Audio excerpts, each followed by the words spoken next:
할렐루야.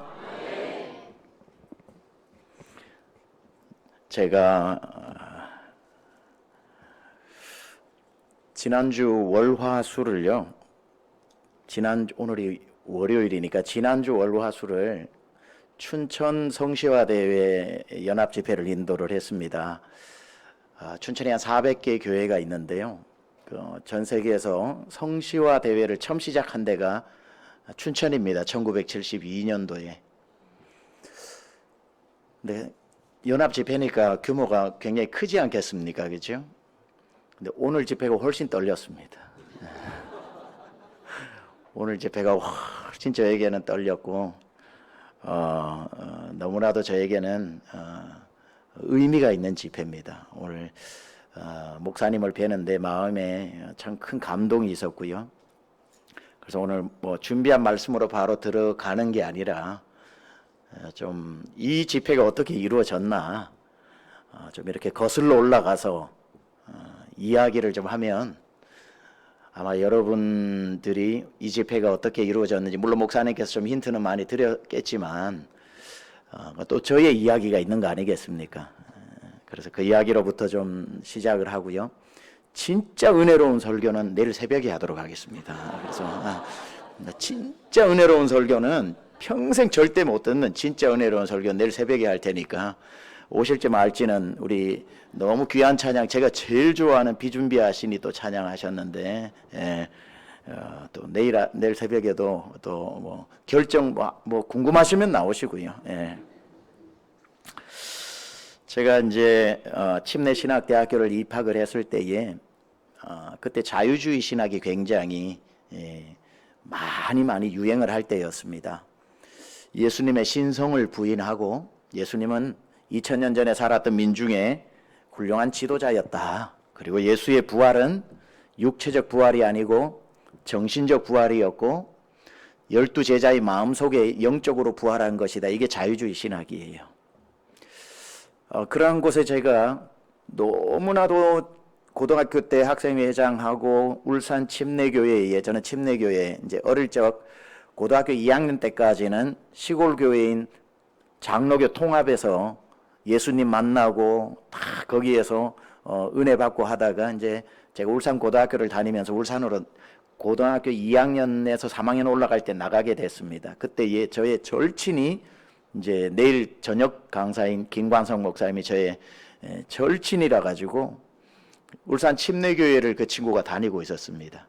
그래서 친구 따라 강남 가는 게 아니라 친구 따라 이제 울산 침례교회를 가게 되었고, 가는 그 즈음에 바로 주님이 저를 주의 종으로 부르셔가지고 그렇게 울산 침례교회에서 소명받고 침례신학대학교를 둘이 김관성 목사랑 저랑 부름받아 나서님은 어디든지 가오리다 355장 낮 11시 예배 때 특송하고, 담임 목사님이 저보고 너는 앞으로 교수 되면 좋으니까 기독교 교육학과 가고 관성이는 앞으로 목사할 거니까 신학과 가라. 그래서 그게 법인 줄 알고 저는 기독교 교육학과로 들어가고 김관성 목사는 신학과로 그렇게 입학을 하게 됩니다.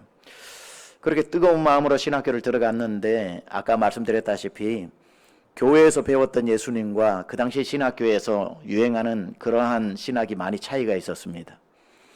제 가슴이 갑자기 얼음보다도 차가워지고 이제 많은 책들을 읽게 되었습니다. 그러다가 이제 군대를 들어가게 될 때에 제 믿음이 거의 바닥이 났습니다. 예수님은 그럴 수도 있겠다. 하나님의 아들이라고 하는 그 당시에 어떤 문화 속에서 실제적으로 죽으시고 부활했기보다는 예수의 정신이 부활했던 것이 아닐까. 별의별 영향을 받았으니까. 그리고 들어가니까 하나님이 너 혼 좀 나봐라 해서 저를 차출해서 특수부대에 들어가게 됐습니다. 특공대에 끌려가가지고 6개월, 남들은 다 그래도 짝대기 하나 2등병 짝대기 다는데 저는 6개월 동안 주기표만 달았어요. 훈련 받느라. 그러면서 좌로 굴러 우로 굴러 하면서 그 고통 가운데, 어려움 가운데 또 저희 부친이 또 병을 얻어 21일 만에 돌아가시게 됩니다.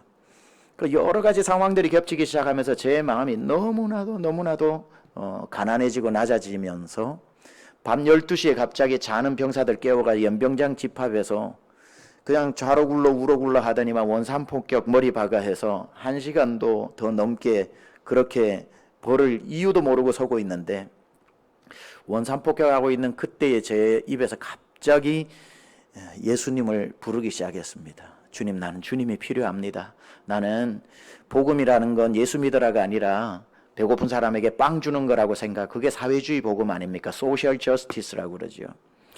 그게 복음이지 무슨 예수 믿으라고 보이지 않는 천국 가라 그러느냐라고 하면서 왔는데, 가장 배고픈 군대에서 가장 배고픈 시간에 가장 아버지도 입관하는 것도 못 보고 천국 보내드리고, 이건 사귀던 아가씨도 고무 신고 구루 신고 이거 다 떠나가 버리고, 낮아질 대로 낮아졌을 때에 제가 1학년 2학년 동안 도왔던 다리 밑 선교를 혼자 많이 했거든요. 뭐 있으면 갖다 주고, 이게 복음이지 뭐 예수 믿으라가 복음이냐, 배고픈 사람들에게 빵이 복음이라고 했는데 딱 그 사람이 제가 되어 있더라고요. 그런데 누가 그 머리를 박고 있는데 제 머릿속에 속삭였는지는 몰라도 너 지금 배고프지 그러더라고요. 나 지금 배고파 죽겠어. 혼자 주고받는 얘기예요. 빵 줄까? 그러더라고요. 누가 말하는 게 아니에요. 이게 누가 그냥 저 혼자 속삭이는 거예요. 너 배고프지? 배고파 죽겠어. 빵 줄까? 했는데 배고프면 빵 달라고 해야 되잖아요. 제가 거기에서 막 정수리에 머리가 벗겨질 정도로 흔들면서 아니 나 예수님 줘 그랬어요. 나 빵 필요 없어. 인생의 바닥 중에 바닥으로 내려가니까 찾는 분은 예수님이더라고요. 빵이 아니고. 저는 지금까지 빵이 필요할 거야 하고 그 사람들에게 빵을 줬지, 그들의 영혼은 예수를 찾고 있었는데 예수님을 주지 않았던 것을 깨닫게 되면서 군대에서 제가 2번째 회심을 하게 됩니다. 나는 예수에 대한 복음을 전해야 되겠다 하고 뜨겁게 군 생활을 하고 제대를 했습니다. 비슷한 시기에 군대를 들어간 친구 김관성 목사와 제가 이거 다 해버리면 그 친구는 내일 할 거 없겠죠. 예. 제가 뭐 친구 사정까지 봐줄 일이 있겠습니까? 자기는 자기가 알아서 해야지. 하여튼 그래서 나왔어요. 이제 제대를 하고 겨울이 됐습니다. 겨울이 되고 이제 복학을 앞두고, 저는 먼저 6개월 먼저 복학을 하고 제대를 좀 일찍 해가지고 그 친구는 복학을 앞두고 있는 97년 1월 될 때 12월부터 우리 둘이 얘기를 좀 했는데, 겨울에 우리 이제 신학교를 졸업하고 목회를 해야 되는데, 그 당시에 또 입학할 때의 그 자유주의 신학이 제대하고 난 뒤에는 어떤 신학과 요즘의 사상으로 또 많이 유행이 됐냐면은, 조금 어려운 말 써서 죄송합니다. 진리의 상대주의라고 하는 게 포스트 모더니즘. 그러니까 모더니즘이라고 하는 시대에 여러분은 대부분 여기 계신 분들은 잘 아셨을 거예요. 진리하면 진리야. 그런데 포스트 모더니즘 시대가 시작되면서 제일 유행하는 게 진리의 상대주의, 영어로 relativism이라 그럽니다. 그게 뭐냐면 진리는 하나가 아니라는 거예요. 그래서 네 진리는 네 진리고 내 진리는 내 진리니까 서로 진리 터치하지 말고 네 진리를 나에게 강요하지 마. 그래서 네가 예수가 길이라면 그건 네가 믿어. 인정해 줄 테니까 그건 나한테 강요하지 마. 진리는 다 각각이야 라고 하는 상대적인 거야. 절대 진리, absolute truth라고 하는 건 없다 이 말이에요.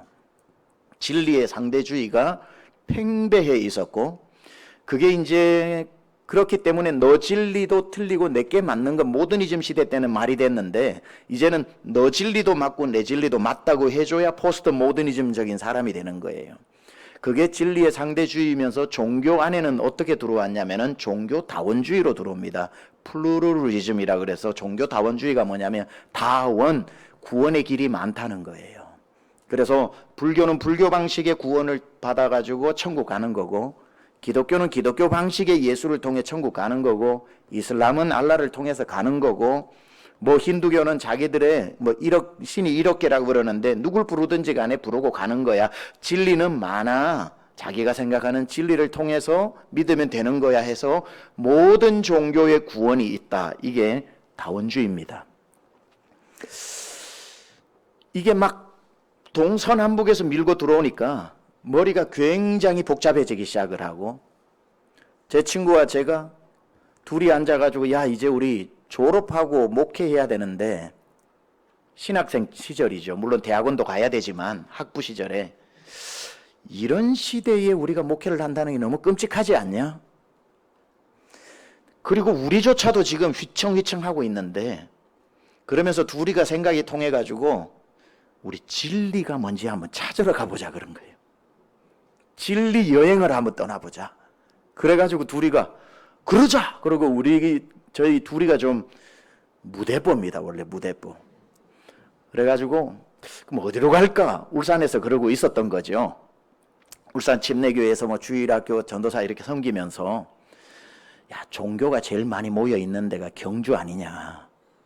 불국사도 있고 뭐도 있고 많이 있으니까 울산에서 제일 가깝고도 먼 도시 경주로 가보자. 좋다. 그러면 우리가 좀 진리도 배부르면은 안 되니까 딱 울산역에서 경주역까지인가 가는 편도 기차만 딱 비둘기호로 타고 뭐 비둘기호 맞죠 옛날에 오래돼가지고 기억은 안 나는데 비둘기호로 타고 가자. 내려가지고 진리를 한번 찾아보자. 그러고 간 겁니다. 가가지고 이제 뭐 이렇게 저렇게 하다 보니까 제일 먼저 이제 조금 뭐 며칠 얘기를 딱 줄여서 그냥 할게요. 저도 설교해야 되니까 오늘. 예. 처음에 저기 높은 십자가가 보이길래 천주교이더라고요. 그래서 친구하고 야, 그러니까 이제 저녁쯤 될 때였습니다. 천주교 가보자. 가서 진리가 뭐냐고 물어보자.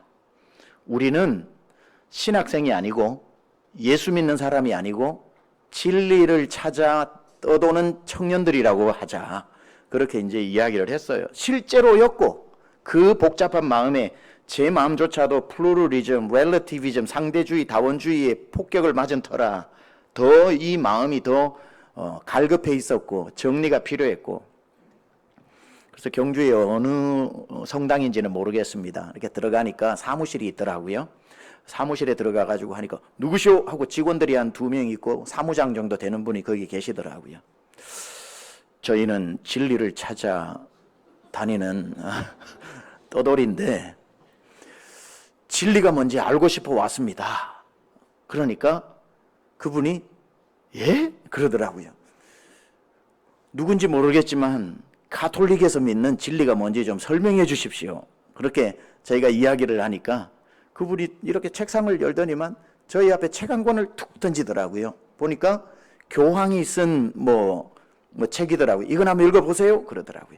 이 책은 우리가 읽어봤는데 그냥 아저씨가 생각하는 진리가 뭔지 좀 얘기해 주세요. 그러니까 뭘 복잡하게 그런 걸 묻냐고. 그냥 뭐 젊은이들이 생각하는 거 그냥 그거 그냥 믿으면 된다고.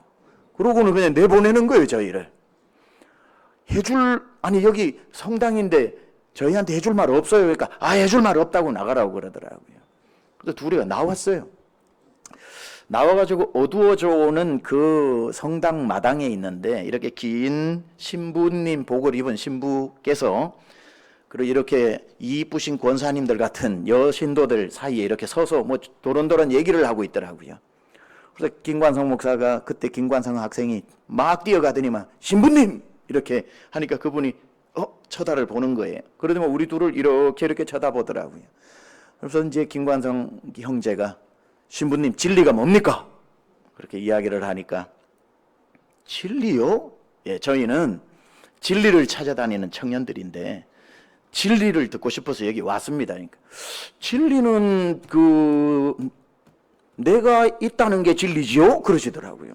그러니까 이제 친구가 그거는 데카르트의 말이고요. 성당에서 말하는 진리요. 진리를 왜 돌아다니면서 찾아요? 그거 땅굴 파고 들어가서 둘이가 진리를 땅굴 파고 들어가서 스스로 찾아야지. 찾으러 다닌다고 진리를 찾습니까? 보니까 그럴 시간 있으면 나는 땅굴 파고 들어가겠구만 그러시더라고요. 땅굴은 우리가 나중에 팔 테니까 일단은 그러면 땅굴 파고 찾아낸 신부님 진리를 좀 가르쳐 달라고. 그러니까 가서 그냥 알아서 찾아보세요 그러더라고요. 끝까지 진리, 그래도 종교가 있으면 본인들이 믿어야 되는 진리를 해줄 말은 있어야 되는 거 아닙니까? 아, 이게 바로 진리의 상대주의를 말하는 거구나. 그냥 내 진리를 강요 안 할 테니까 네가 노력해서 네 진리를 찾으면 그게 진리야. 이게 여실히 현장에서 느껴지는 거예요. 마음이 굉장히 무거웠습니다. 이런 말이 있죠. 홍수 때 먹을 물이 없다고. 온 천지 물인데 수돗물을 틀어도 멀물을 틀어도 마실 물이 없는 것처럼 다 니도 진리고 나도 진리고 너도 진리라고 하는 진리의 홍수 시대 때 생명수는 말라버린 마음이 무거웠습니다. 그리고 오늘 뭐 어두워졌으니까 첫날을 보냈어요. 두 번째 날부터는 못 먹어. 배가 너무너무 고프고 두 번째, 세 번째 날 된 것 같아요. 낮에는 이제 저 불국사 쪽에 가면 관광객들이 많아서 국어를 했습니다. 국어를 이제 뭐 국어를 하는 재미도 아마 그 김관성 목사가 얘기해 줄 것 같고. 근데 절에 이제 찾아갔어요. 절에 찾아가서 이렇게 뭐 물어보고 하려고 하니까 그래도 그 성당은 신부님이라도 만날 수 있었는데 절에서는 스님 만나는 게 하늘의 별 따기더라고요. 못 만나요. 큰 스님은. 아무리 우리 젊은이들이 지금 이렇게 찾아다니는데 한번 만나주면 안 됩니까? 하니까 절대로 안 되더라고요. 그래서 이런저런 사람들하고 얘기 나누어 보니까 뻔히 무슨 얘기 알 것 같고 또 거기에 하루 종일 있어서 또 절에 왔다 갔다 하는 분들한테 얘기해 보니까 우리가 원하는 답은 당연히 없어요. 그리고 이제 또 지나고 그 다음 날 또 서로 이렇게 구걸을 하고 이렇게 또 여기저기 다니다가 저희가 아예 그랬어요. 교회는 맨 나중에 찾아가자 그랬어요. 교회는 맨 나중에 우리가 모르는 종교부터 찾아가 보자. 여기도 찾아가고 그 영어로 할게요. Long story short, 긴 얘기 짧게 해서 이제 그 다음 날 저녁쯤 됐는데 배는 등에 붙었고 이제 거의 점점 피골이 상접해가고 그러다가 이제 교회를 찾아가 보자 하고는 저 높이 십자가가 하나 있길래 저기 가보자. 십자가만 보고 걸어갔어요. 갔는데 거기에 이제 불이 켜져 있는 한 집이 있더라고요. 그 교회 그 안에. 거기에 이제 문을 두드리니까 어떤 분이 이렇게 나오시는데 저희는 진리를 찾아다니는 청년인데 진리가 뭔지 질문하러 왔는데 오늘 이 교회에서 진리를 못 들으면 우리들은 나가서 자살하기로 했습니다. 그냥 그랬어요. 그러니까 이게 얼마나 엄포입니까? 그렇죠? 우리는 여기서 진리를 못 들으면 오늘 저녁 우리는 그냥 여기서 인생 끝내려고 합니다. 그러니까 그분이 너무 당황해가지고 그래요. 잠시만요. 그 안에 지금 당회를 하고 있다고 그러더라고요. 당회를. 그래가지고 잠시만요. 이제 젊은이 둘이가 죽게 생겼으니까 이번 장로님 중에 한 분이셨던 것 같아요. 잠시만요.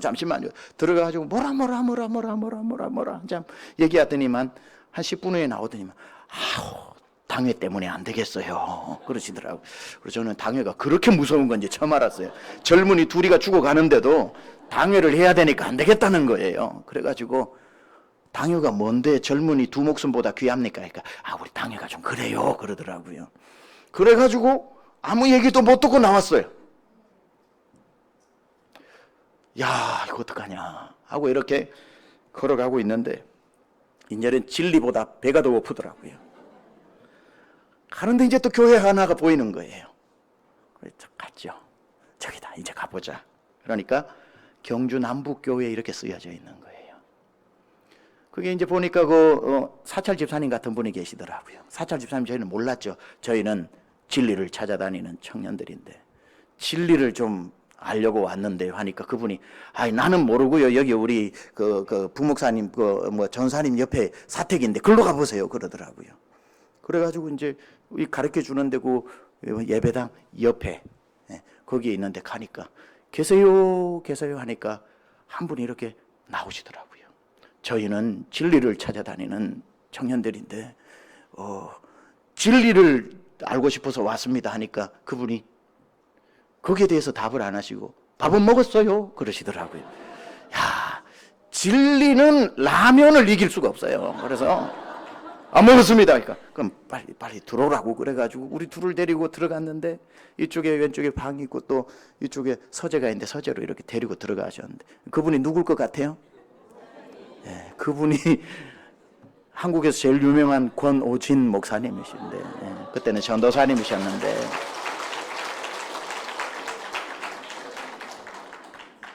들어갔습니다. 앉아가지고 있는데 소재의 책들을, 저희는 책을 너무 좋아했으니까 보면서 우리 둘이, 이분 책 많이 읽는 분이다, 책 많이 읽는 분이다, 막 그랬어요. 근데 이제 그때는 이제 그 97년 1월이니까 지금 이렇게 얘기 나누니까 그 목사 안수는 한 2달 후에 그때 받으셨고 전임 전도사님이셨던 거예요. 저희 보고 그러시더라고요. 저희 아기가 난 지가 한 돌 정도밖에 안 되는데 저희 집사람 아기를 지금 재우고 있는 중이라서 마땅히 나와서 이렇게 대접을 좀 해야 되는데 미안합니다. 그래서 아닙니다 하고는 이 목사님이 나가셔가지고 라면을 고봉으로 끓여가지고 이제 이렇게 갖다 주시는 거예요. 야, 세상에 한 며칠 굶고 먹는 그 라면과 밥이 세상에 무슨 뷔페가 맛있어서 그거보다 맛있겠습니까? 진짜 마파람에 개눈감 주듯이 그걸 다 먹고 나니까 그때 이제 눈도 돌아오고 정신도 돌아오더라고요. 이제 그거보다 더 중요한 질문을 저희가 던져야 되죠. 지금 목사님이시니까 목사님으로 얘기하겠습니다. 목사님이시죠. 저희는 진리를 찾는 예수 안 믿는 청년이라고 그랬어요. 진리가 뭡니까?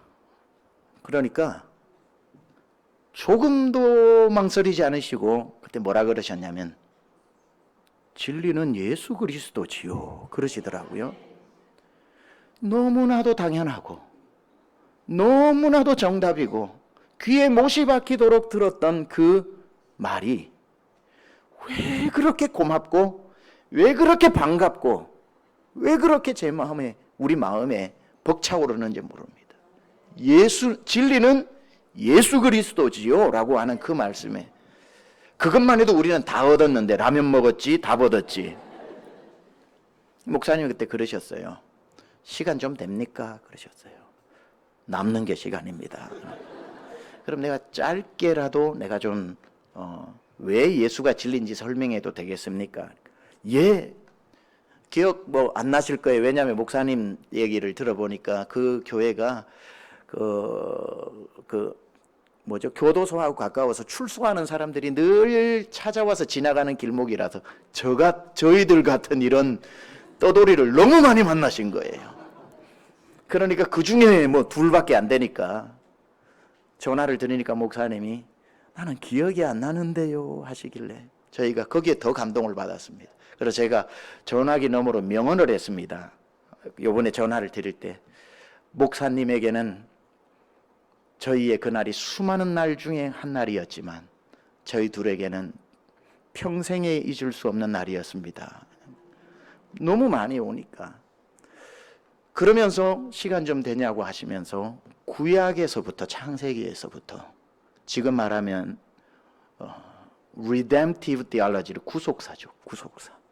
구약에서부터 예수 그리스도까지 일목요연하게 신학생들은 딱 들어버리면은 이분이 제대로 아시는지 모르는지 알잖아요. 정확하게 예수 그리스도까지 그 말씀을 딱 해주시더라고요. 와, 저희에게는 몰랐던 답은 아니지만 흔들리고 있었던 질문이었지만 저희가 앞으로 만날 제가 목회해야 될 사람들의 마음이잖아요. 그들에게 당신이 믿는 게 진리입니다. 그냥 교회만 다니세요. 이렇게 얘기를 할 때 성도들의 심령이 점점 말라 들어갈 텐데 그 심정으로 앉아있는 사람에게 예수밖에는 길이 없고 내가 곧 길이요 진리요 생명이니 나로 말미암지 않고는 아버지께로 갈 자가 없다고 했던 유일한 진리, 유일한 생명, 유일한 길, 그분이 예수라는 말을 전해줄 때 듣는 사람의 마음이 이렇게 벅차오르겠구나. 듣는 사람들의 마음이 이토록 감격스러울 수 있겠구나. 진리를 진리로 선포하는 게 이렇게 중요한 것이구나 하고 저에게 있어서 또 저희 친구에게 있어서 얼마나 그 밤이 우리에게 있어서는 의미 있는 밤이었는지 모릅니다. 목사님은 우리 아까 저녁에 만난 장로님들은 이렇게 유명하신 목사님들이 그날 어떻게 우리 목사님 서재에 찾아오셨냐고 바꾸어 말씀하시는데, 제 입장에서는 그 밤이 있었기 때문에 이 자리에 있는 겁니다. 그 밤이 있었기 때문에 이 자리에 있는 거예요. 라면 끓여주셨지, 진리의 말씀으로 다시 잡아주셨지, 거기서 끝이 아니에요. 우리 집에서 자야 되는데 우리 집 사람 애기 낳은 지가 얼마 안 돼가지고 자기가 마땅치 않으니까 요 여관에도 또 가서 자라고, 그 당시에 여관비 3만 원을 주셨으니 그게 복음이지 뭐가 복음이겠습니까?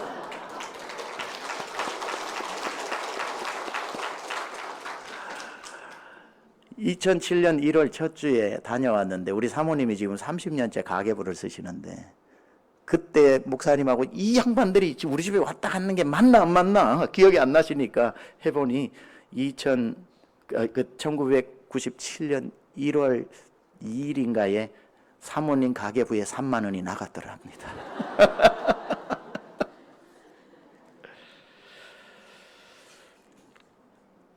그 밤이 있었기 때문에 그렇게 저희는 그 시간을 지나고 신학교를 졸업하고, 저는 미국으로 유학을 떠났고, 김관성 목사는 영국으로 유학을 떠나고, 유학을 마치고 저는 미국에서 21년 목회를 하고 17년 목회를 했죠. 21년 살면서 그 하나님의 은혜로 10명에서 개척한 교회는 이민교회에서 가장 큰 교회 중에 하나가 되고, 강남중앙 침례교회로 또 하나님께서 한국에서 일하라고 부르셔서, 그래도 침례교회에서는 가장 큰 1번지 교회에, 강남 한중앙에, 이름도 강남중앙 침례교회에 이렇게 보내주셨는데, 저는 그래서 오늘의 이 자리가 얼마나 귀한지. 우리 목사님 어디 앉아 계시죠, 목사님? 그래서 뭐 대단한 그건 아니더라도요, 우리 김관성 목사하고 저하고 라면값 3만 원 그 여관값 있는데 양복 한 벌 해 입으시라고 목사님 잠시 양복값.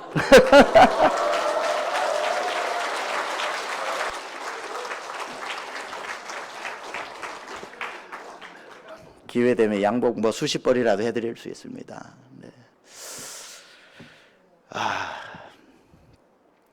저에게는 그래서 자꾸 우리 목사님은, 그리고 우리 사모님은, 그리고 우리 장로님들은 목사님 기억력이 좋으시다고 그러는데, 여러분, 어떤 기억은 일주일만 지나도 잊혀지지만 어떤 기억은 평생 잊어버릴 수 없는 기억들이 있는 겁니다. 말씀드렸다시피 늘 그런 삶을, 여러분 목사님 인품 아시잖아요, 그렇죠? 이거 모르는 분 누가 있습니까?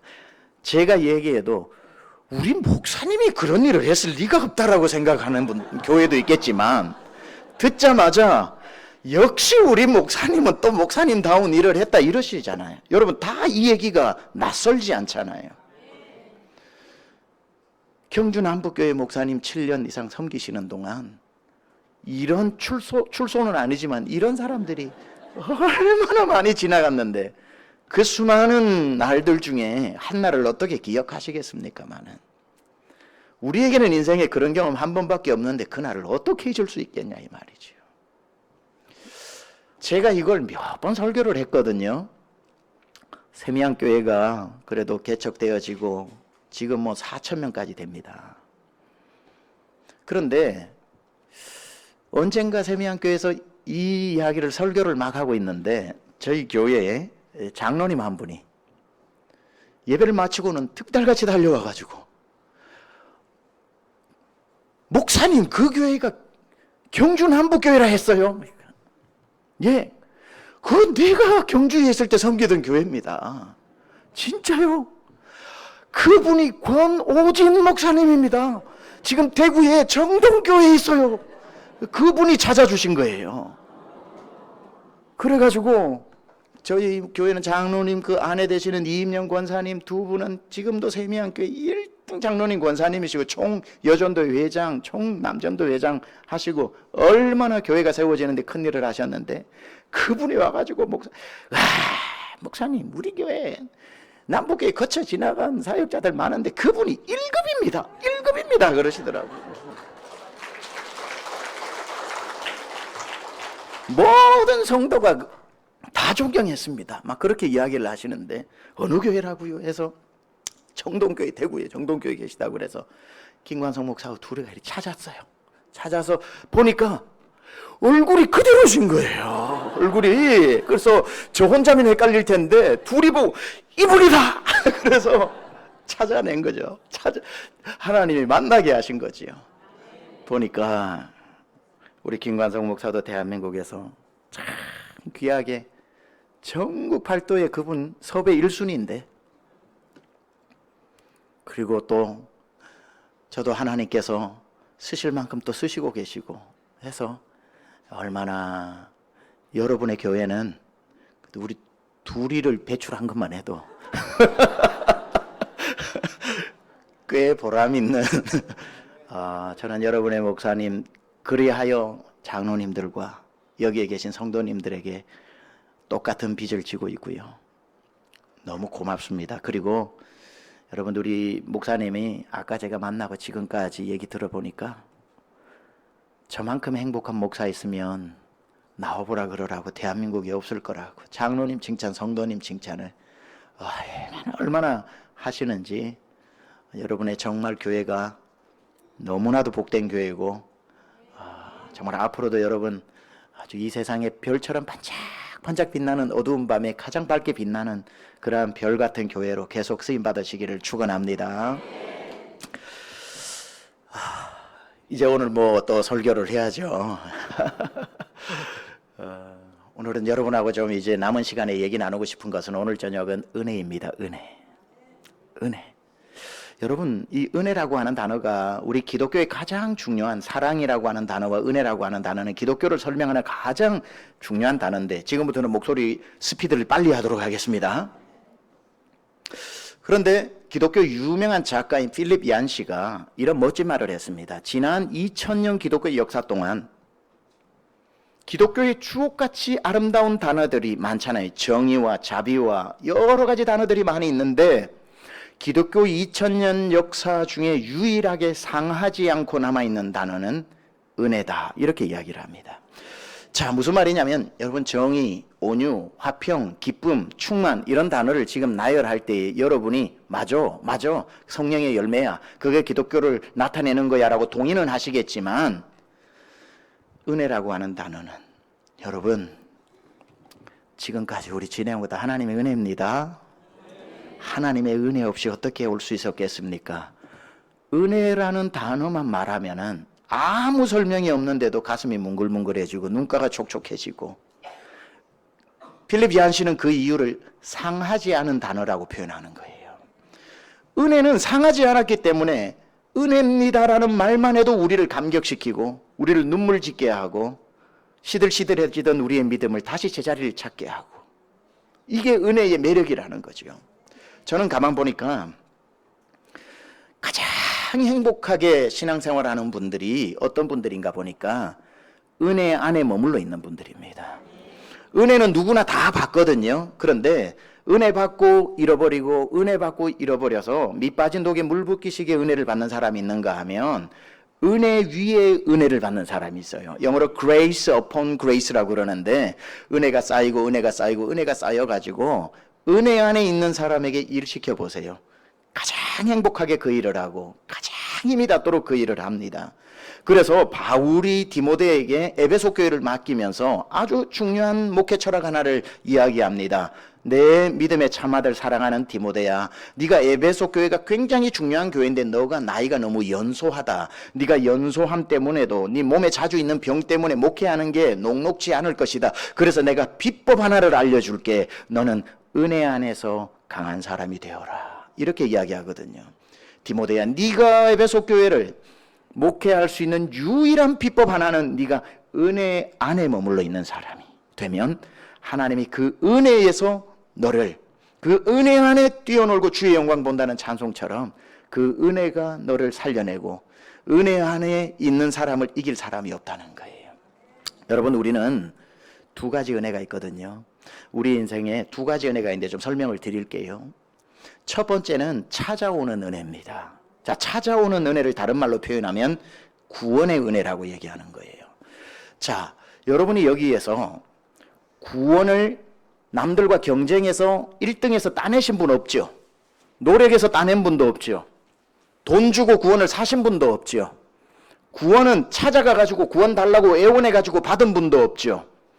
구원은 내가 구하기도 전에 주님이 작정하셨고, 내가 그분의 이름을 알기도 전에 내 이름을 손바닥에 새기고 하셨고, 내가 그분의 십자가의 날 대신에 죽은 줄도 모를 때에 이미 2000년 전에 내 모든 죄를 위해 대신 죽어주시는, 나와 아무 상관없던 내가 그분의 이름도 모르고 나를 위해 행한 일도 모를 때 이미 날 살리려고 그 일을 다 해주시고, 이제 때가 이름에 누구누구의 얼굴을 하고 여러분에게 주님이 직접 찾아와 주신 어떤 집사님의 얼굴을 하고 친구의 얼굴을 하고, 때로는 오늘처럼 강사의 얼굴을 하고, 때로는 내 옆에 있는 어느 교회에 다니는 장로님의 얼굴을 하고, 주님이 그 행하신 일을 전하기 위해 여러분 찾아가 가지고 교회 가자 안 믿는 우리를 끝끝내 전도해서 와서 예수 믿게 한 것은 여러분이 찾아가서 받은 은혜가 아니라 찾아와서 받게 된 은혜, 이걸 구원의 은혜라고 하는 겁니다. 여러분, 구원받았던 그날을 기억하십니까? 찾아와 주신 그 은혜. 저는 초등학교 국민학교 4학년 때 주님이 저를 처음 찾아와 주셨어요. 어떻게 찾아와 주셨냐면 이현숙 선생님의 얼굴로 찾아와 주셨어요. 저는 경상남도 울주군 두동면 은편리 하일레 46번지에서 태어나고 자랐는데, 저희 동네가 하일레, 은편리에 하일레까지 마을 이름이 있으면은 산골입니다. 그게. 저도 어디 가면 산골이 안 뒤지는데 우리 권호진 목사님은 더 산골이시더라고요, 보니까. 그래서 뭐든지 제가 안 되는구나, 목사님한테는. 그렇게 이렇게 무림의 고수들이 계셔요. 여하튼 18가구가 있었는데 저희 집만 18가구 중에 초가집이었습니다. 그리고 18가구 중에 제 기억에 맞다면 저희 집만 땅이 없었어요. 그래서 소작을 했습니다. 그래서 늘 뭐 산에 지게 지고 나무하러 가고 소 키우러 가고, 이제 이게 뭐 학교 갔다 오면 하는 일상이지요. 저희 어머님은, 여러분들도 모르겠지만 저희 어머님의 교육 철학은 아주 분명했습니다. 공부는 학교에서만 해야 된다는 그런 분명한 교육 철학 때문에 학교 갔다 와가지고 숙제를 한다든지 예습을 한다든지 부족해서 복습을 하다가는 불벼락이 떨어집니다. 공부는 학교에서 해야지 하고는 일을 시키시는 그러한 교육 철학이 저희 어머니만큼 분명한 분을 만나지를 못했어요. 공부는 학교에서 하는 거고 집에 와서는 일해야 된다, 이런 가정적인 분위기에서. 그래도 저희 국민학교에서 제가 우리 반에서 한글을 제일 먼저 떼가지고, 왜냐하면 저는 이제 두동국민학교를 나왔고 거기에 저희 학교는 이 세상에서 가장 공평한 학교였던 것 같아요. 왜냐하면 제가 국민학교를 들어갔을 때 저희 반에 선행학습을 한다든지 뭘 해가지고 한글을 떼고 들어온 애가 한 명도 없었어요. 들어왔는데 아무도 기억 니은을 모르는 똑같은 선에서 출발한 이 세상에 존재하는 가장 공평한 학교에 입학을 하는 것 때문에 하나님의 은혜로 제가 1등 저희 반에서 한글을 깨우치는 것 때문에 선순환이 일어나는데, 병락이 일어나가지고 몇 바닥에서 몇 바닥까지 읽어라. 몇 쪽에서 몇 쪽이라고도 안 했어요. 저희는 몇 바닥에서 몇 바닥이라고 그래요. 그럼 영희야 가자, 철수야 놀자, 무궁화 꽃이 피었습니다. 이렇게 아이고 잘 읽는다. 다음 날 되면 또 담임선생님이 병락이 일어나서 몇 바닥에서 몇 바닥 읽어라 그러면은 뭐, 그러다 보니까 한글을 점점 잘 읽고 발표력도 점점 좋아지고, 그러니 시험을 보니까 시험도 잘 보고 해가지고 2학년 때부터는 6학년 때까지 반장하고, 5학년 때는 전교 부회장, 6학년 때는 전교회장, 시골에 몇 명 안 돼도 회장 되는 건 어려운 겁니다. 하여튼 하여튼 뭐 그래서 저희 어머니의 교육 철학과는 아무 상관없이 학교는 괜찮았습니다. 하여튼 뭐 그렇게 있는데 주일날이 뭐 저희는 교회를 안 갔으니까 저희 집에서 추자마을이라고 해서 걸어서 30분 거리에 은편 장로교회 통합측, 1899년 12월 마지막 주에 호주 선교사회에서 세워진, 지금은 123년이 된 교회입니다. 그 산골에. 그런데 거기에 이제 교회가 있는데 교회를 갈 일이 없는 거죠. 그런데 갑자기 4학년 시작되는 어느 날, 저에게 예수 안 믿었으니까 그날은 일요일 아침에 있는데 갑자기 병나가 하면서 마당에서 어떤 한 여자분의 목소리가 들리는 거예요. 그럼 문 열고 누구신데요? 나가보니까 지금 설명드리면은 그 은편교회 이현숙 선생님이라고 20대 이제 한 후반 정도 되는, 중후반 정도 되는 여주일학교 선생님인데, 시내에 나가서 공부를 하고 직장 생활하다가 한 1, 2년 쉬기 위해서 어머니 아버지 있는 추자 마을로 와가지고 오니까 담임 목사님이 그냥 4학년 반사를 맡긴 거예요. 그런데 반사를 이렇게 맡아가지고 학생들 이렇게 출석부를 보니까 제 이름이 거기 있는 거예요.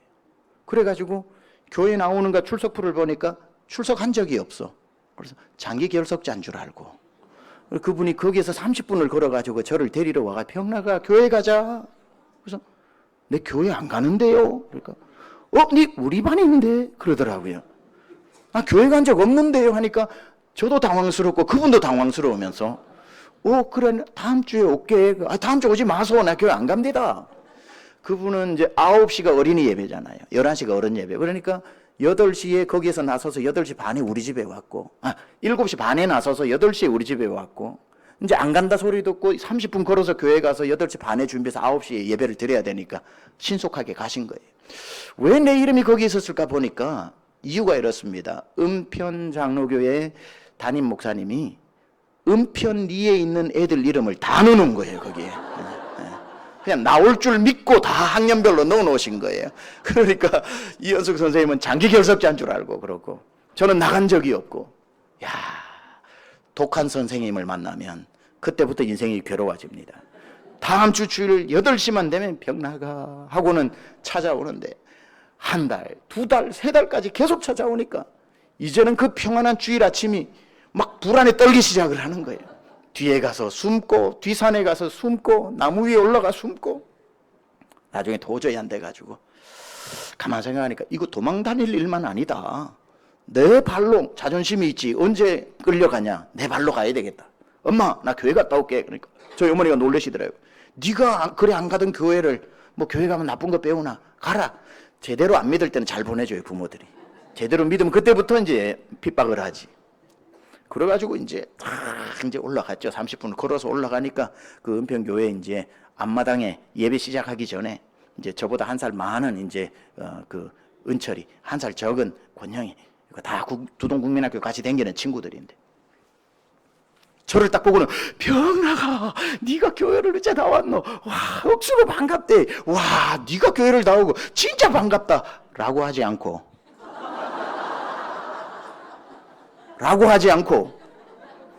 죄송합니다. 이 거룩한 단에서 이 얘기를 할 수 있는지는 모르겠는데 그냥 그래도 좀 현실감 있게 하려면 저보고 그러더라고요. 저보다 한 살 적은 애가 이 새끼 니 와봤노? 그러는 거예요.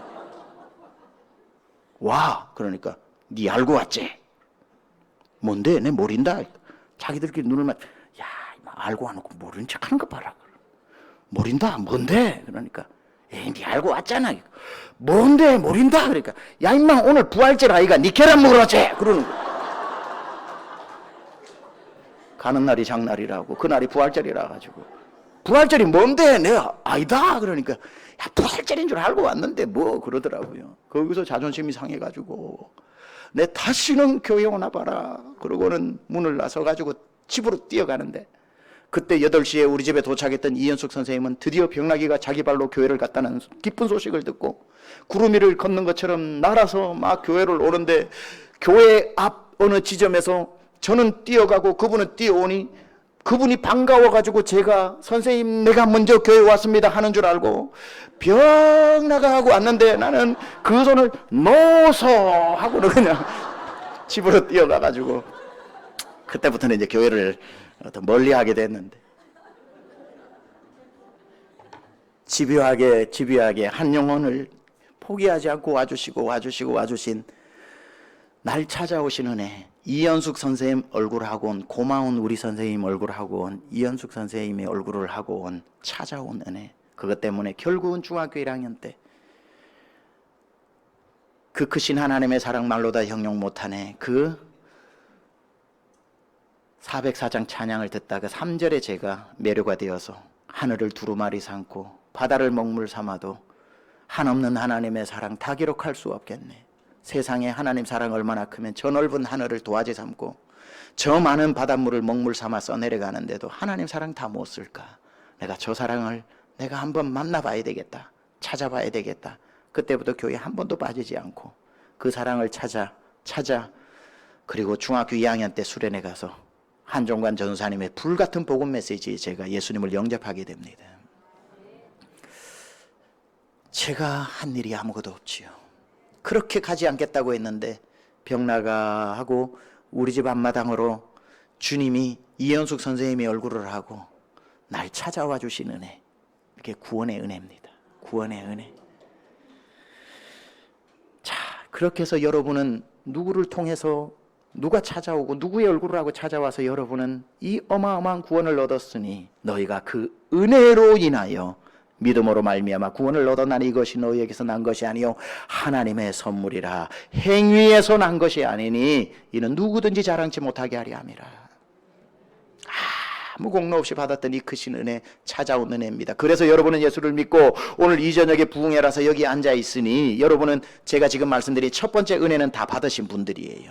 자, 그렇다면 첫 번째 은혜를 받으신 여러분들이 천국 갈 때까지 예수 믿는 자로서 살아야 할 때에 은혜가 필요한가요? 없나요? 필요하죠. 구원의 은혜를 통해서 내 주소가 하늘나라 지옥군 죽으면 다가리 4444번지에서 예수 믿고 하늘나라 천국군 믿으면 다살리 1004번지로 주소가 바뀌긴 바뀌었는데 주소는 외우시고 계시죠? 주소도 모르면 천국 못 가시면 안 됩니다. 하늘나라 지옥군 죽으면 다가리 4444번지가 옛날 주소인데 그거 잡고 있다가는 다 갑니다. 그쪽으로. 내가 예수를 믿고 사망에서 생명으로 옮겼나니 요한복음 5장 24절에 사망에서 생명으로 옮겼으니 하늘나라 천국군 믿으면 다살리 1004번지가 우리 주소가 됐는데 이제 여러분 그렇게 죽으면 이제 다 천국 가게 됐는데 우리가 지금 살아있다 이 말이에요. 살아있는 동안에는 아플 거 아프고 배고플 거 배고프고 자식이 아무리 기도해도 속 썩일 거 속 썩이고 다 사업을 해도 힘든 거 힘들고 다 우리의 인생의 삶에 어려운 일들이 있단 말이죠. 예수 믿는 사람이나 안 믿는 사람이나 비 내려도 똑같이 비 맞는 거고 태풍 불면 같이 바람 맞는 거고 휘청휘청 불경기 만나면 같이 힘든 거고 코로나 오면은 저도 2번 걸렸어요. 코로나 오면 코로나 걸리는 거고 이게 우리의 인생이거든요. 인생이기 때문에 구원받는 그 은혜가 우리의 영혼을 바꿀 만큼 위대한 것이지만 주님은 놀랍게도 우리가 살아가는 내내에도 은혜가 필요하기 때문에 하나님이 우리에게 매일매일 은혜 없이는 살아갈 수 없고 은혜를 구하는 자에게 은혜를 주어 이 삶을 우리 힘으로 사는 것이 아니라 하나님의 힘으로 살게 하시는 줄 믿습니다. 그래서 구원받는 은혜는 찾아오는 은혜인데 우리가 구원받은 자로서 앞으로 천국 갈 때까지 살아있는 이 은혜는 어떻게 받을 수 있는가, 이걸 잘 들으셔야 된다는 거예요. 여기에 99.9%가 거기에 해당되니까 예수 안 믿는 분은 아까 그 은혜가 필요한 거고 그 은혜를 받은 분들에게는 지금 이 은혜가 필요한 건데 살아가면서 받아야 하는 은혜, 힘들 때 받는 은혜, 아플 때 받는 은혜, 내가 경제적으로 힘들 때 앞길이 막막할 때 받는 은혜가 필요하잖아요. 그런데 그 은혜는 특징이 있어요. 어떤 특징이 있냐면은 이제는 기다린다고 오는 은혜가 아니라는 거예요. 기다리면 오는 은혜를 좀 이따가 또 설명을 하겠지만 이 은혜는 여러분이 찾아가서 구해서 받는 은혜라는 거예요. 은혜 구한 내게 은혜의 주님 아시죠? 그게 오늘 히브리서 4장 16절인 겁니다. 히브리서 4장 16절에는 오는 은혜가 아니라 찾아가서 받는 은혜입니다. 오늘 본문 다시 한번 띄워주실래요? 히브리서 4장 16절을 한번 다시 띄워주시고 우리 같이 한번 그걸 읽어보겠습니다. 시작. 그러므로 우리는 긍휼하심을 받고 때를 따라 돕는 은혜를 얻기 위하여 가만 기다리라고요? 은혜의 보좌 앞으로 어떻게? 담대히 어떻게? 나아갈 것이니라. 아멘. 아멘. 자, 이 은혜는 기다린다고 오는 게 아니에요. 아픈데 가만히 있으면 하나님이 오셔서 나 치료해 주시겠지 하고 있는 게 아니라 때를 따라 돕는 은혜라고 했으니 우리 인생 앞에 만나는 봄, 여름, 가을 영혼의 마크 뷰캐넌의 말처럼 영혼에도 4계절이 있는데 영혼의 겨울이 올 때 언제입니까? 영혼의 겨울이 올 때는 병이 들었을 때, 불경기를 만났을 때, 자녀가 속을 썩일 때, 출간 자녀들이 못 살겠다고 집에 찾아올 때, 부부가 그렇게 좋았는데 위기 가운데 있을 때 겨울을 만난 거지요. 아플 때는 치유의 은혜가 필요하고 공부할 때는 채우시는 은혜가 필요하고 경제적으로 묶였을 때는 열어주시는 은혜가 필요하고 가정이 위태로울 때는 샬롬의 평화가 필요한 것이고 다 그의 맞춤형 은혜가 필요하지요. 그래서 그러므로 그의 긍휼하심을 입고 때를 따라 돕는 은혜를 얻기 위하여 아픈 자들은 아픈 은혜, 치유의 은혜를 얻기 위하여, 눌린 자는 풀려나는, 갇힌 자는 풀려나는 은혜를 얻기 위하여 기다리라고요? 아니요. 은혜의 보좌 앞으로 담대히 나갈 것이니라. 나오는 자에게 그 은혜를 주신다는 거예요. 그건 기다린다고 오는 게 아니에요. 가만히 있다고 나을 때 낫겠지, 가만히 있다고 될 때 되겠지, 자녀가 저러는데도 가만히 있으면 자녀가 정신 차리겠지가 아니라, 문제가 있으면 그때에 맞게끔 하나님, 내가 지금 이런 문제를 만났어요, 이런 문제를 만났어요, 이런 문제가 있어요 라고 할 때에 은혜의 보좌 앞에 하나님이 기다리고 있고 은혜를 베풀어 주시는 은혜의 보좌 앞에 담대히 나갈 것이니라. 가서 아뢰라 이거예요. 그건 기다리는 은혜가 아니라 찾아가서 받는 은혜인 겁니다. 저는 제일 복된 성도가 어떤 성도냐면, 나는 은혜가 필요하다라는 것을 느끼고 사는 사람. 나는 오늘도 이만하면 됐지 뭐가 아니라, 나는 오늘도 은혜가 필요하다라는 것을 느끼는 사람. 여러분, 은혜가 머물러 있는 사람은요, 힘으로도 능으로도 재산으로도 인맥으로도 그 사람 못 이겨요. 하나님의 은혜가 따라다니는 사람, 하나님의 은혜를 구해서 은혜 안에 거하는 사람은 천하에 당할 자가 없는 겁니다. 그래서 이런 말이 있어요. 기는 사람 위에 걷는 사람 있고, 걷는 사람 위에 뛰는 사람 있고, 뛰는 사람 위에 나는 사람 있고. 이거 원래 놈자라고 그래야 재밌는데, 예. 나는 사람 위에 붙어 다니는 사람이 있다는 거예요. 나는 놈 위에 붙어 다니는 놈이 있는 거예요. 제일 복된 게 누구냐면 붙어 다니는 놈이. 아무 힘 안 쓰고 나는 대로 따라다니거든요. 우리는 하나님의 은혜에 붙어 있으면 힘으로도 이길 수 없고, 능으로도 이길 수 없고, 돈으로도 이길 수 없고, 인맥으로도 이길 수 없고, 그저 하나님의 은혜가 우리를 이끌고 간다 이 말이지요. 부디 여러분의 삶에 하나님의 은혜가 여러분이 보좌 앞에 나가 구할 때마다 철철 넘쳐 흐르기를 축원합니다. 은혜 안에 뛰어놀고 주의 영광 보자는 그 찬송처럼 은혜의 보좌 앞으로 담대히 나아가서 은혜가 필요하다는 걸 느끼는 게, 은혜가 나는 필요합니다, I need your grace, 하나님의 은혜가 필요합니다라는 이 기도만큼, 그리고 여러분이 자녀를 위해서 기도할 때에 뭐 수능 100점 맞고 뭐 사업 잘 되고 그렇게 복잡하게 다양하게 많이 기도할 게 아니라, 하나님 우리 자녀에게 평생 은혜가 머물러 있게 해달라고. 그거는 끝나는 거거든요. 여러분이 보시기에 제가 은혜를 많이 받은 사람 같아요, 적게 받은 사람 같아요?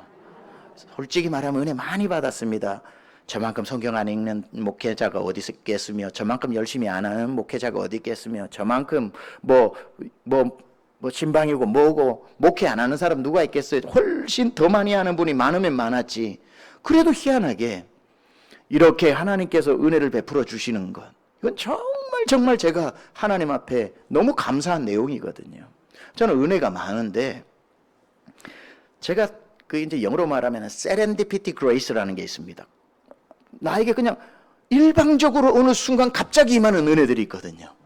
야, 그런 은혜는요, 제가 살아오는 동안에 하나님의 은혜가 내게 아예 머물러 있는 것 같은 느낌이 들 때가 있어요. 재밌는 얘기 하나 해드릴까요? 시간이 얼마 없지만 재밌다면 진짜 재밌는 얘기거든요. 침례신학대학교를 졸업을 해야 되는데, 제가 기독교 교육학과인데, 제가 이제 코스모스 졸업을 합니다. 코스모스 졸업을 하는데, 코스모스 졸업은 가을에 졸업하기 때문에 졸업생이, 이거는 선풍기를 아무리 퇴도 저는 땀이 많이 납니다. 왜냐하면 땀이 많은 스타일이라서 추운 거하고 더운 거하고 아무 상관없이 저는 땀이 흐릅니다. 그래서 우리 성도님들이 열심히 한다고 좋아해 주셔요. 네. 가성비가 끝내줍니다, 이 땀이. 왜냐하면 보통 목사님도 똑같이 설교하는데 저는 땀이 나거든요. 군대 갔는데 삽질을 했는데도 저 김해에서 온 친구 최강진하고 저하고 같이 입대해가지고 같이 특공대 들어갔는데, 저는 삽질 한 번만 해도 땀이 나고, 그 친구는 농사 짓다 와가지고 100번 해도 땀이 안 나요.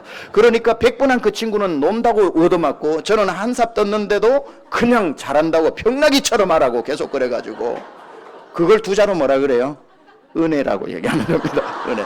갑자기 생각나네요. 갑자기 이런 게 너무 많아요. 그러니까 나중에 말도 안 되게끔 그 쓰레기 버리러 가서 최광진이 저를 멱살을 잡더니 벽에 딱 붙이고 하는 말이 뭐냐면은 그 삐 처리해가지고, 야, 땀 흘리지 마라 이러더라고요.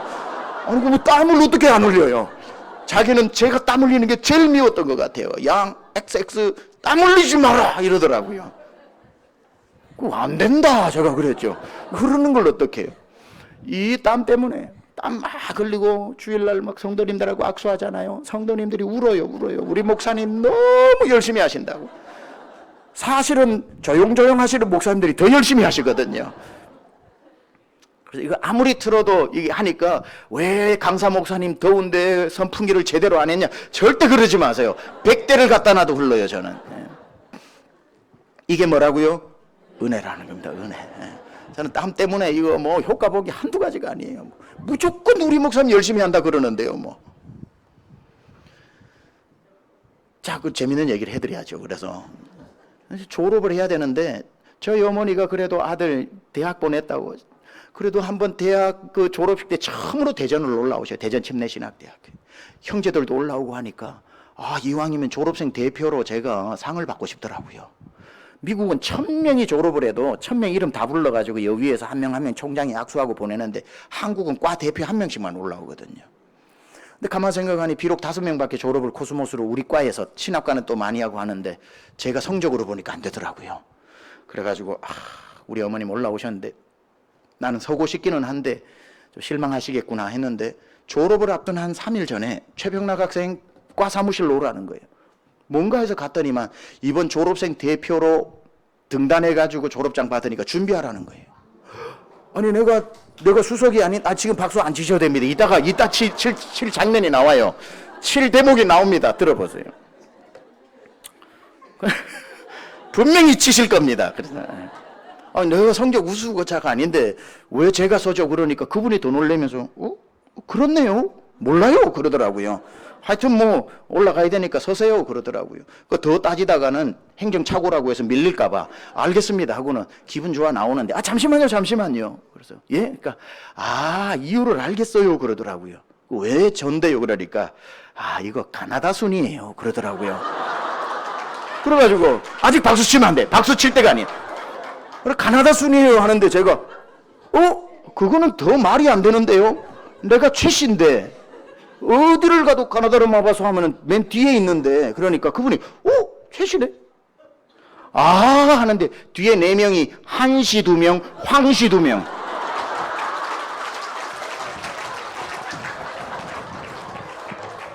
살다 최씨가 1등인 건 처음이었어. 그걸 투자로 은혜. 여러분의 자녀의 삶에 은혜가 따라다니면 감당이 안 되는 거예요. 감당이 안 되고 은혜를 구하여 이만하면 됐지 뭐 하지 말고 은혜 구한 내게 은혜 주님인데 왜 이 은혜를 안 하는? 제가 한국으로 부임하고 난 뒤에 첫 번째 설교가 은혜였습니다. 저는 은혜 목회합니다 그랬어요. 저는 여러분이 정말 받은 은혜 놓치지 말고 매주마다 은혜 받으시고 은혜 받는 성도, 은혜 받는 사장님, 은혜 받는 엄마, 은혜 받는 아빠가 가정이 잘못될 리가 없고 사업이 잘못될 리가 없고 은혜 안에 있는데 하나님이 어떻게 돌보시지 않냐고. 여러분 우리 은혜 안에 있자고 하면서 1년 동안 제가 이 강단에 영어로 GRACE, Grace라고 하는 거를 좀 강남이니까 좀 세련돼야 되니까 그래도 영어로 Grace라고 해놓고 하늘 문을 여는 5가지 비밀번호 GRACE 해서 비밀번호 딱딱딱 열면 이 보석 창고가 열리잖아요. 하늘 문의 보석 창고를 여는 거는 GRACE 누르면 싹 열리거든요.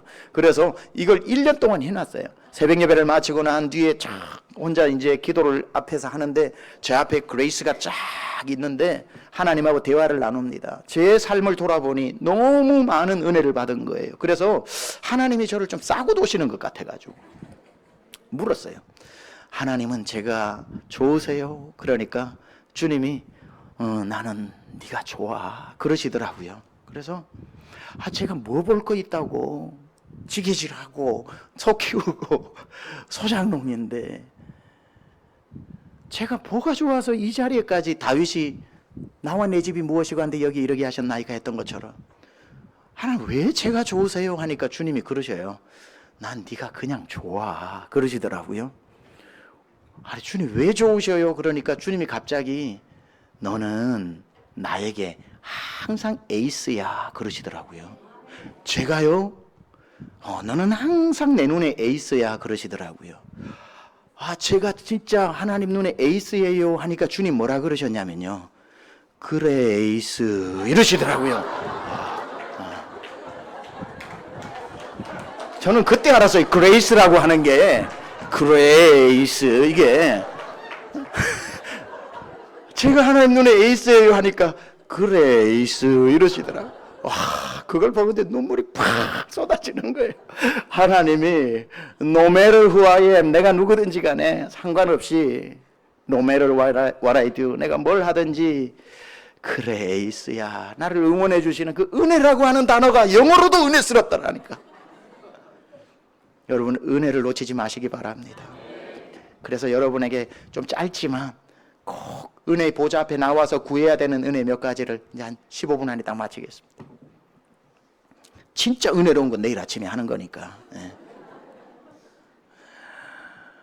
첫 번째 여러분에게 소개하고 싶은 은혜가 있습니다. 보좌 앞에 나와가지고 여러분이 받는 은혜 중에 쌓아두신 은혜를 받으셔야 돼요. 저희 가는 데마다 이 은혜를 소개하는데요. 시편 31편 19절 한번 띄워주세요.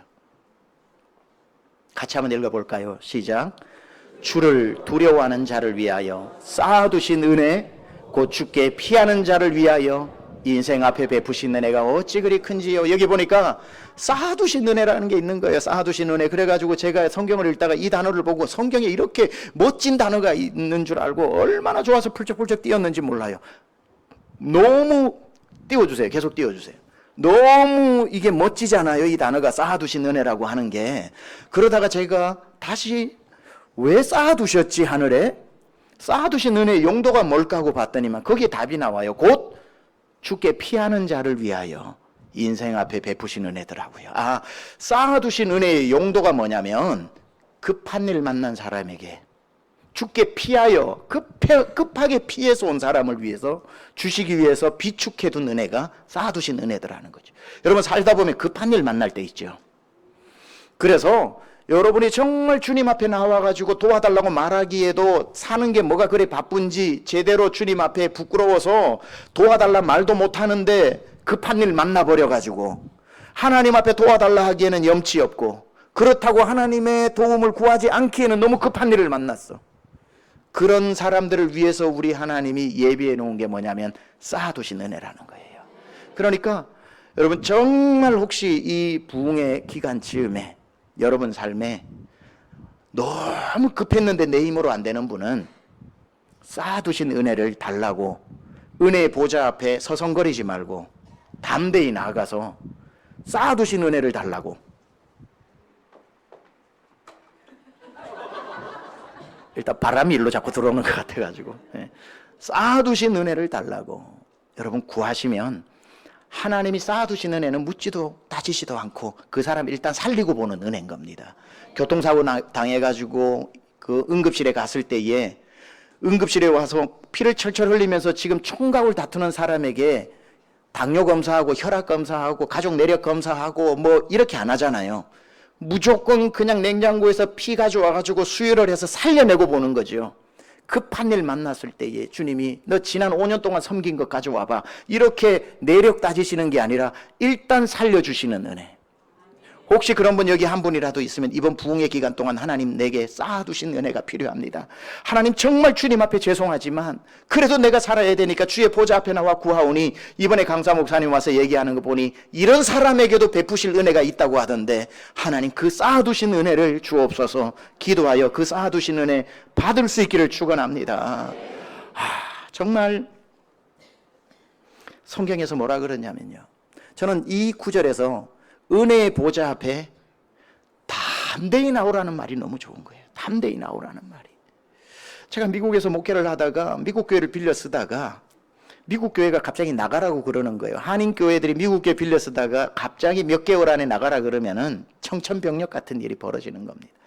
갈 데도 없고 미국 교회 더 이상 빌려주는 데도 없고 뭘 살려니까 뭐 가진 돈도 없고 예배당을 구할 수도 없고 렌트도 할 수 없고 돈은 하나도 없고 성도들은 전부 힘들고.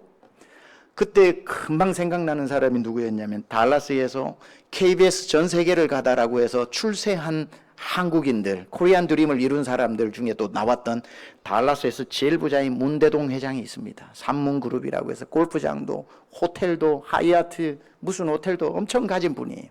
진짜 돈이 너무너무 많은 분인데 그분이 가까운 침례교회 안수 집사님이 제일 먼저 이 급하니까 그분이 떠오르더라고요. 그래서 그분 사무실이 어딘 줄 아니까 운전해 가가지고 아침부터 그 문 앞에, 그분 사무실 앞에 차를 대놓고 연습을 하는 겁니다.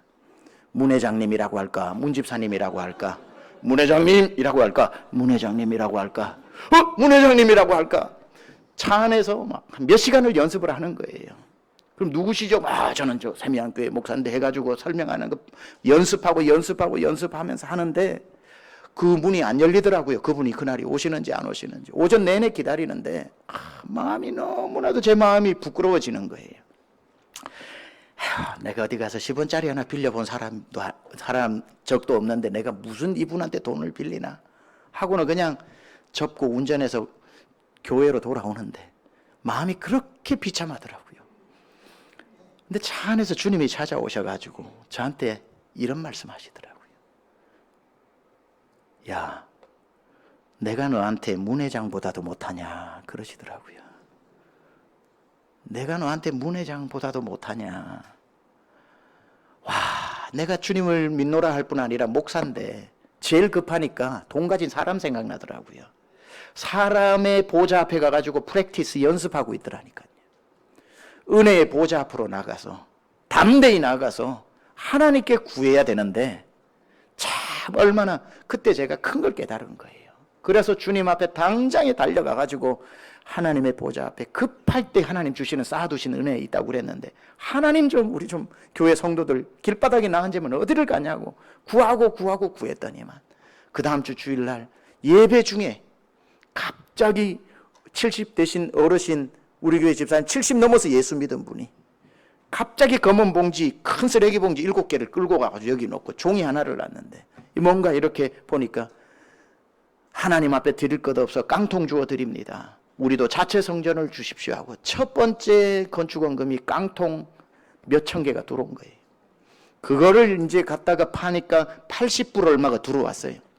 우리 교회 첫 번째 건축원금 들어왔습니다 하니까 전 성도 한 50명이 얼마나 은혜를 받았는지 그 다음 주부터 헌금을 가져오는 게 아니라 깡통을 가져오기 시작을 하는데 우리 집에도 깡통이 있다 해서 깡통 팔아가지고 지난주는 깡통 판 돈 얼마 들어왔다 그래가지고 깡통 팔아 모아가지고 첫 번째 성전을 구입한 거예요. 하나님의 전에서 우니까 한 70에 예수 믿은 우리 교회 그 어르신 깡통 주워가지고 오게 하고 깡통으로도 교회 예배당 구입하고 오늘날 세미안교회 되었는데 하나님의 보좌를 두고 급하다고 김 사장, 이 사장 비참하게 주의 자녀가 어디 가서 구걸을 합니까? 주님 보좌 앞에 나오면 주님이 그 사람 마음을 움직여도 움직여 주시는 거지. 여러분 정말 찬송 중에 저는 너무 좋아하는 찬송이 은혜가 풍성한 하나님. 만약에 우리가 하나님 앞에 하나님 나 좀 은혜 베풀어 주세요 할 때 우리 주님도 뒷머리 긁으시면서 그러고 싶다마는 요즘 하늘나라도 불경기다 이러시면 그럼 더 급한 사람한테 쓰세요 할 텐데 은혜가 풍성하다니까요. 쌓여져 있다니까요. 주님이 친히 말씀하셨어요. 서성거리지 말고 담대히 나오라고. 제가 98년도에 유학을 갔는데 IMF 때 갔거든요. 모아두었던 유학 자금이 6개월 만에 바닥이 나는데 부부 기숙사비 6개월 지내고 한 학기 등록금 내고 나니까 없는 거예요. 얼마나 일을 많이 했는지 블루 셔츠를 입고 학교 청소, 밖에 청소 열심히 하는데 유학생들의 로망이 뭐냐면은 일 안 하고 공부만 하는 거거든요. 같이 입학을 한 서너 살 많은 선배 전도사님 한 분이 같이 입학했는데 일을 안 하고 공부만 하더라고요. 얼마나 부러워요. 그래서 한 몇 개월 뒤에 이제 어느 오피스에서 만나가지고 제가 물었어요. 전사님은 일을 안 하고 공부를 하던데 일 안 해도 되나 봐요. 그러니까 그 전사님 뭐라 그러냐면 저희 아버지가 부자입니다 그러더라고요. 와, 그 말을 딱 듣는데 미워지더라고요. 왜냐면 저는 저희 아버지가 21~22살 돌아가셨는데 아버지 잘 만나가지고 그때부터 캠퍼스에서 그분만 보면은 아버지 잘 만난 사람 저기 가고 있네. 점심 먹는 것만 봐도 아버지 잘 만나서 밥 먹고 있네. 책 읽고 있어도 아버지 잘 만나서 도서관에서 책 읽고 있네. 막 그러는 거야. 몇 개월이 지났는데 너무 궁금한 거예요. 아버지가 뭐 하는지. 그래서 몇 개월 만에 만나가지고 물었어요. 전사님 아버지 뭐 하시는 분이에요? 그러니까 화들짝 놀면서 우리 아버지 나 국민학교 때 돌아가셨는데요 그러더라고요. 에이 무슨 소리 하세요? 아버지 잘 만나서 그때 일 안 한다고 그랬잖아요 하니까 자기 했던 말을 까먹어 버린 거예요. 제가요? 하나님 아버지요 그러더라고요. 야 얼마나 괘씸하던지. 별 싱거운 사람 다 있다 그러고는 하고는 이렇게 헤어져서 이제 기숙사로 돌아오고 있는데 문득 이 생각이 드는 거예요. 그 아버지면 내 아버지인데? 맞잖아요. 근데 왜 저 사람은 친아버지처럼 믿고 나는 왜 하나님 아버지를 아버지라고만 부르지 아저씨처럼 믿고 있냐 이 말이에요. 제가 믿는다고 그러면서도 다 하나님을 대하고 믿는 수준과 깊이가 다르더라고요. 알렉산더 슈메만이라고 유명한 Our Father이라고 하는 유명한 주기도 강해를 쓴 분이 있습니다. 그분이 멋진 말을 해요. 주님이 우리에게 주님 가르쳐 주신 기도, 주기도문을 가르칠 때 주기도문 안에 가장 귀한 선물 하나를 넣어 두셨는데 그게 뭐냐면 하나님을 아버지로 부르도록 허락해 주셨다는 거. 기도를 가르쳐 주세요 하니까 예수님이 따라해라. 하늘에 계신 우리 아버지요 하니까 그 당시까지 하나님을 야훼로도 못 부릅니다. 아도나이라고 불러야 할 정도로. 하나님을 아버지라고 부르는 건 예수님을 보면서 제자들이 제일 부러웠을 거예요. 어떻게 우리 예수님은 하나님을 아버지라고 부를까? 우리는 부를 수 없는 이름인데. 그게 그렇게 부러웠는데 예수님이 기도를 가르쳐 주시는데 하늘에 계신 우리 아버지요. 못합니다. 끝끝내 입을 열어 아버지라 부르게 해 주신 그 기도가 주님 가르쳐 주신 기도. 우리에게 기도할 때마다 하나님을 아버지라고 부를 수 있게 해주신 그것이 주기도문의 가장 큰 선물이라는 겁니다. 여러분 오늘 여러분들이 정말 은혜 안에 머물러 계시고 급한 일 만나셨을 때에 그냥 사람 찾아다니지 말고 여러분 은혜 보좌 앞으로 나와서 은혜 안에 푹 잠기시고 이번 부흥의 기간 동안 여러분의 은혜가 남방 시내가 다시 비가 오므로 회복되어져서 콸콸콸콸 흐르는 것처럼 언제까지 마른 행주 짜서 찢어지는 것처럼 사는 것이 아니라 철철철 눈물이 흐르고 땀이 흐르고 예수의 보혈이 흐르는 그 은혜가 여러분 안에서 넘쳐 흘러 무엇을 하든지 간에 하나님의 은혜가 여러분과 동행하여 늘 은혜 안에 머물고 은혜 안에 강한 사람이 되고 주의 영광 안에 계시기를 우리 주 예수 그리스도 이름으로 축원합니다. 하나님